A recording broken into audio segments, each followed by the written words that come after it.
Good evening, interwebs. Good evening, interwebs. How are you guys doing? Oh, sorry about that. Yeah. We're here. We've had a night around my place and my church. It was a good night at church. But I also had a kid get sick, so that was not fun. Yeah. Tonight, it is. I got some catching up on my Bible in a year plan. This is where I am, day 15, like you would expect, right? Today's 15th.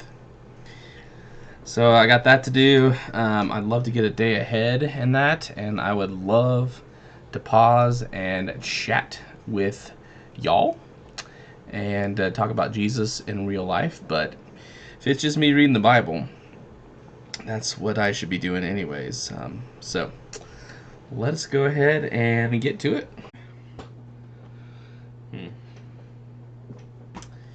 Hey, Planet Sands. Bad news. I personally don't. Personally don't know for sure, because I think that depends on every individual. But here's a simple answer. You can figure this out. We are saved by grace, by God's grace, and that's through our faith. So Jesus says there's nothing that you have to do. So if you are in Jesus, then you will spend eternity with Him. And from a lot of evidence in the New Testament, if you are not in Jesus, you will spend eternity separated from Him. And that will be like a lot of our ideas of hell, most likely. May I ask why you know that, or why you ask that? I mean,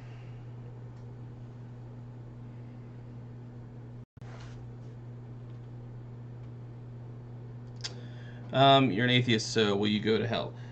Let's first say that your life's not over yet, so I wouldn't necessarily say that it's predetermined. Who knows? Who knows what happens now? Have you decided for sure that you know for a fact that there's no God, and are you done investigating possibly?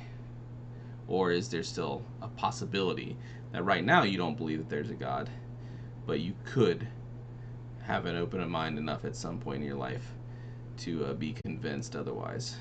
Like, is that fixed? In that viewpoint, let me ask you your own question. Are you going to hell? Is there an afterlife? I would really like to know what your thoughts are on that. You probably know some of the Christian standard answers, that there is a heaven and hell.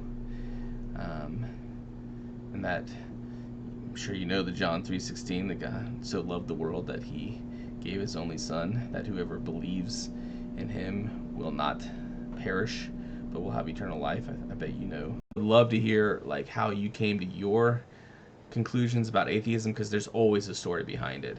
Just like in my beliefs about Jesus and stuff, there's a long history and story behind it, and a lot of it is relatively boring, but it's true. It's my life. I was raised with this, but lots of people are raised with Jesus, right? And they walk away. But I've come to know it to just be reality. Like it, I have never read and understood anything that like was the complete opposite of what I experienced in real life. So, thanks, man. Um, yeah. Hey, if this is your first time on the channel, let me just say that I would love to have you back at some point, because in 2020, one of the big reasons why I am not just reading my Bible on my own, but doing it on Twitch, is because I want to communicate with more people. I want to hear more because I want to learn more. 2020 is all about learning for me, and engaging with people with different viewpoints. So, gosh, I really appreciate you sharing your viewpoint. And again, if you want to talk more, I'll be happy to hear more of what you of how you came to your conclusion. Also, you can always we can always continue the conversation through email, the disciple life blog at gmail.com.